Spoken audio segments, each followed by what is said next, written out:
Welcome to a special edition of Legal AF. We are watching a Department of Justice that's become nothing more than a political campaign arm of the Trump administration and of MAGA. And the Brennan Center of Justice has just issued a new report in which they outline all the different ways that the Trump administration and Donald Trump, now returned to power, are trying to undermine our elections, including starting with the dry run of the midterms all the way to the 2028 election and beyond.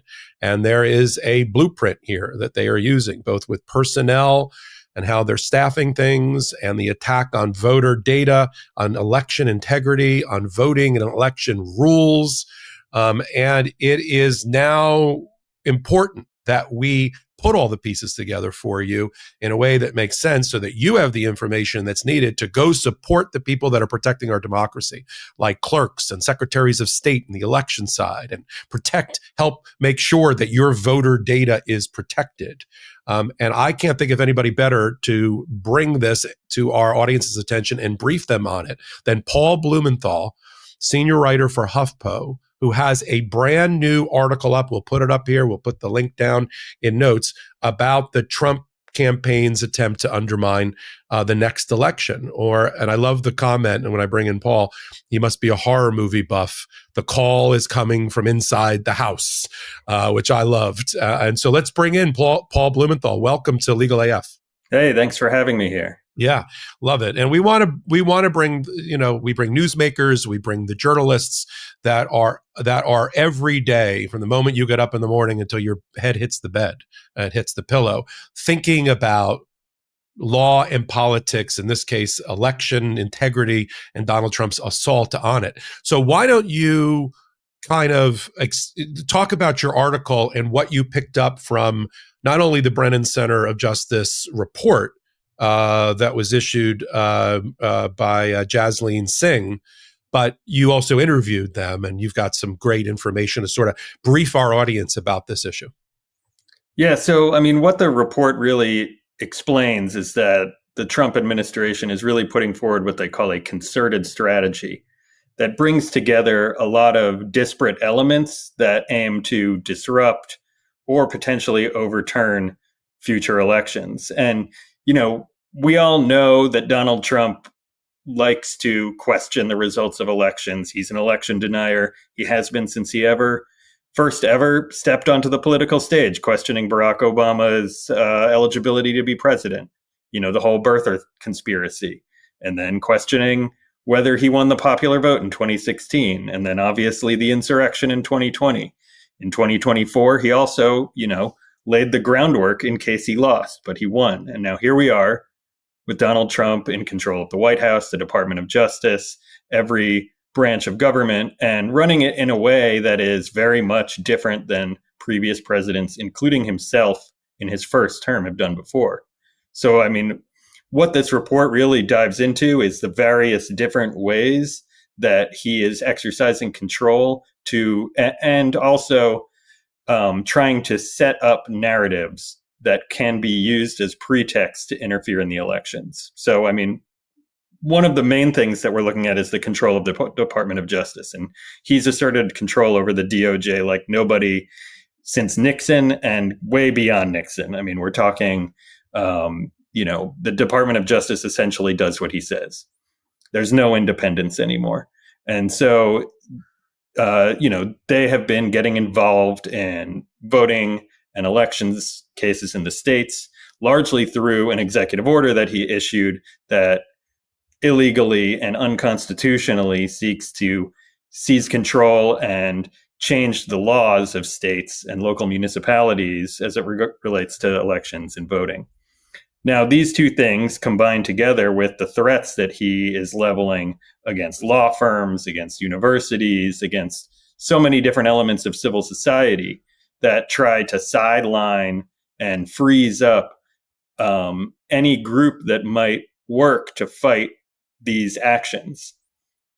And, what you see a lot of this leading to is the creation of pretexts. Say, in his executive order, one of the things is that, the voting lists are not being maintained well. There's people on the rolls who shouldn't be on the rolls. And so the DOJ has been sending letters. They've been suing states to try to get control of those voting rolls, and that they could look at them. Maybe they could decide themselves, say, you have to take this person off of the rolls, or that person, or these 200,000 people in a, Democratic leaning municipality or county.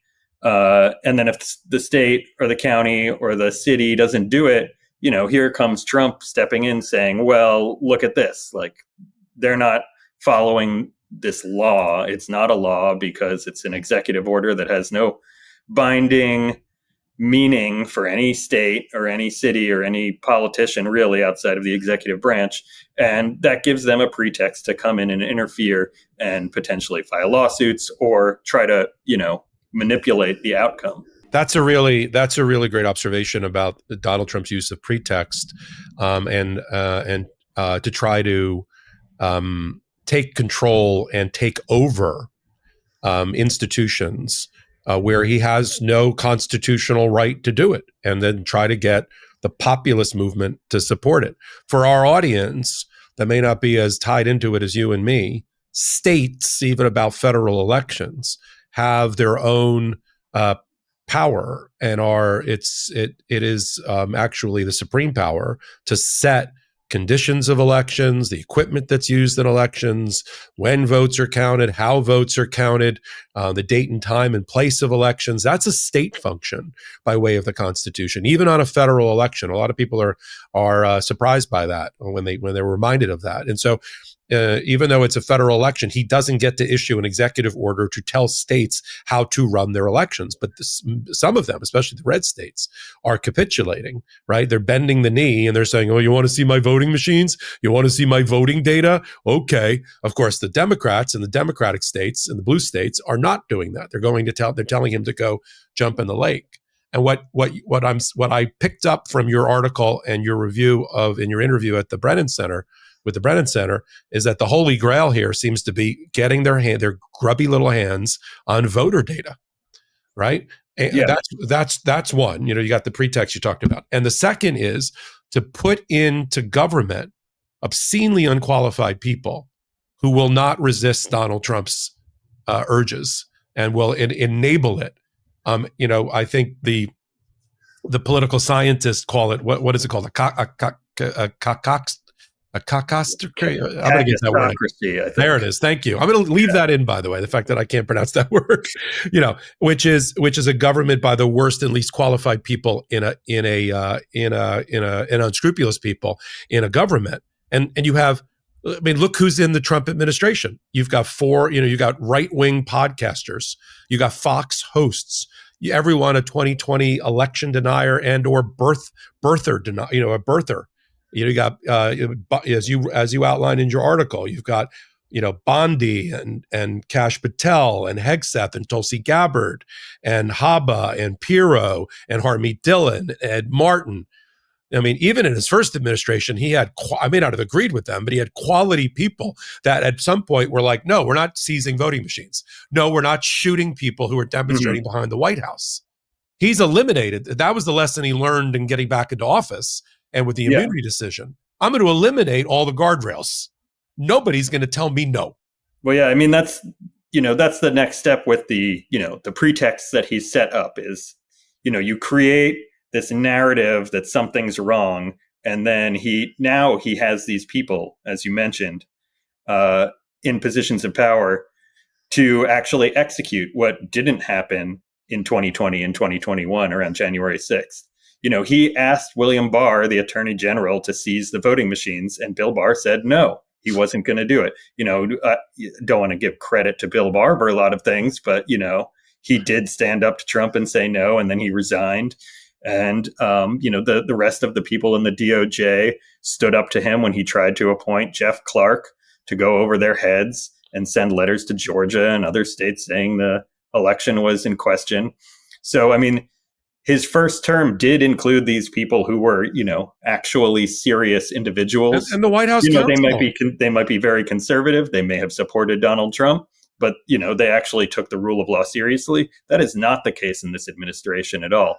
And I mean, that's the real danger, with these executive orders, with the threats to law firms. Also, like, you're disabling people who could challenge these things. And we're seeing that already. I mean, the number of pro bono cases that Big Law is taking on has dropped dramatically. People are being cowed by these attacks, and that could have ramifications come election time. And the attacks on the courts as well. Similarly, because a lot of these things will wind up in courts. Yeah, let's go back to a couple of those things. So, where is the Pat Cipollones or the Pat Philbins, who are the White House counsels, the deputy White House counsels that would burst into rooms and look around and see Rudy Giuliani and Sidney Powell and the Overstock.com guy all sitting around plotting against America, saying, who are you and why are you here? I don't even know, frankly, because it's a crash test dummy at this point, who the White House counsel even is, let alone somebody that's an adult in the room that would stop Donald Trump at all. And then you mentioned something I want to make sure our audience understands, the important role that Big Law used to serve in providing pro bono free services for important cases. Ruby Freeman and Shay Moss, which we all know, two election workers in Fulton County, Georgia, mother-daughter, who were attacked mercilessly by MAGA, Trump, Giuliani, and others, claiming that they were trying to throw the election by using a thumb drive that switched votes from Trump to Biden when they were passing a lifesaver or a mint between the two of them, reversing, rolling the videotape backwards to show them putting ballots in instead of out into a discarded box under the table. When they sued for defamation and won against Giuliani, they were represented by Wilkie Farr and Gallagher, top lawyers who were dedicated to their cause and went after Giuliani mercilessly and won.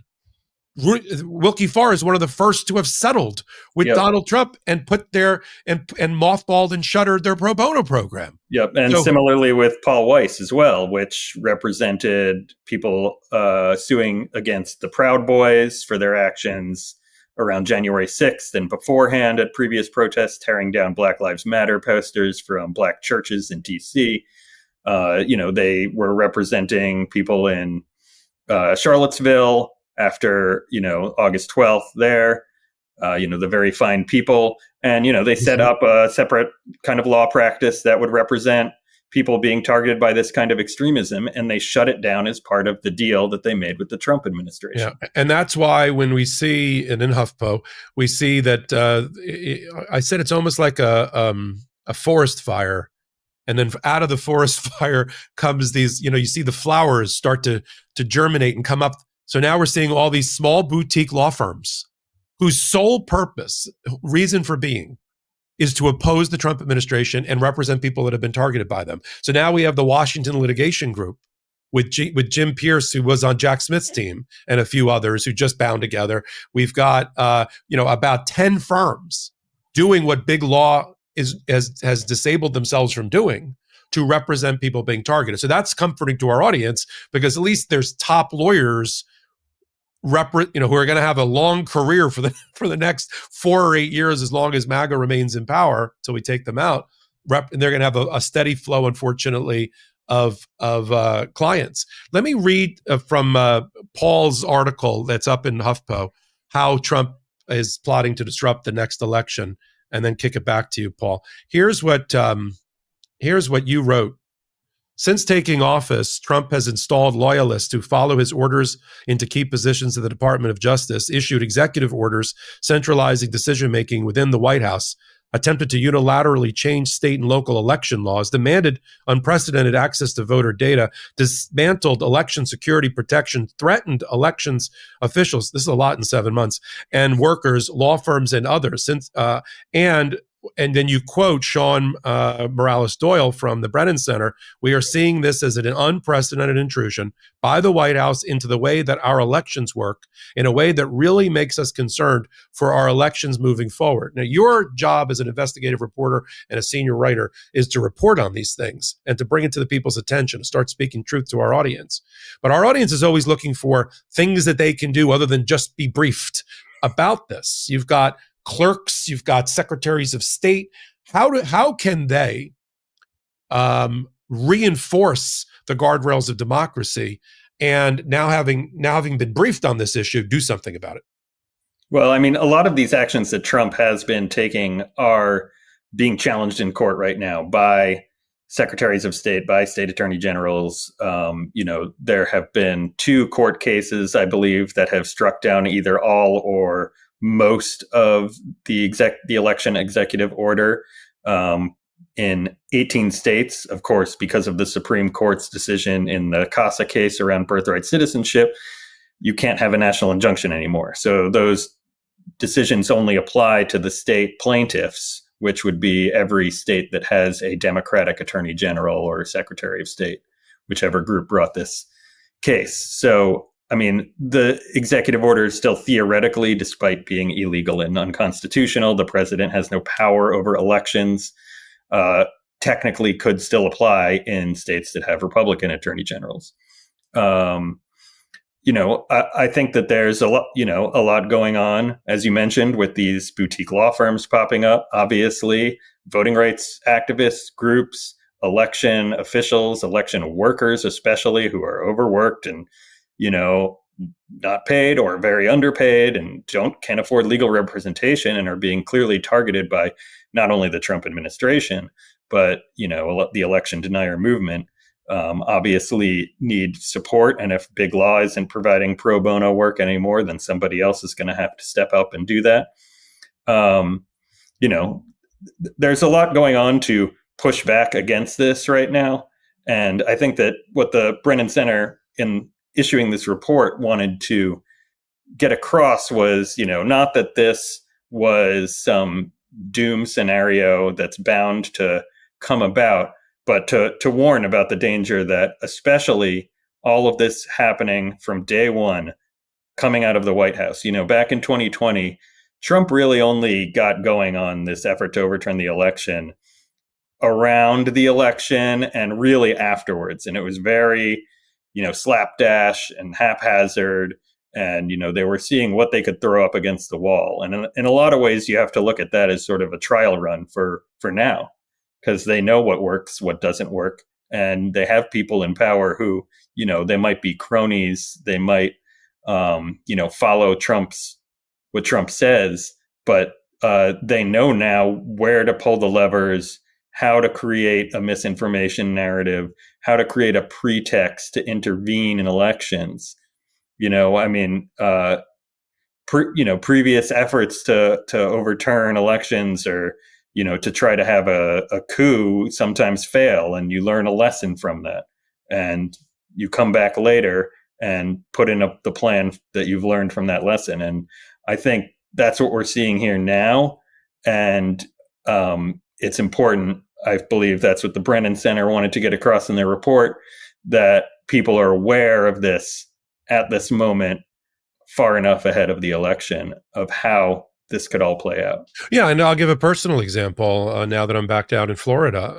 I will, not that I wasn't going to before, but certainly after reading what's happening and seeing it all synthesized in one place in your article and in the Brennan Center report, I'm going to be joining, the Democratic lawyers for election integrity, make sure that I'm in the polling places in Miami-Dade County like I was years ago when Barack Obama ran, make sure that clerks and election supervisors and precinct supervisors are well supported with proper analysis and interpretation of the law, and make sure that voters are not disenfranchised as they're trying to vote and have their votes, put aside as conditional ballots or, aren't put in the box for counting. And now more than ever, I would have done it anyway, but now more than ever, and it's not just me. You don't have to be a lawyer to do many of the things, to be a poll watcher, to be, you can be trained and not be a lawyer, to be on outside of a precinct, same thing. And just giving love and support in your state, and make sure that your clerk, your supervisor of elections, whoever is responsible, your secretary of state, especially in blue states or otherwise, know that you're watching and that they need to have a backbone here and a steel spine to resist this incursion by Donald Trump to take over to take over the mechanism and the machinery of elections and voting, when the Constitution says they have no right to do that.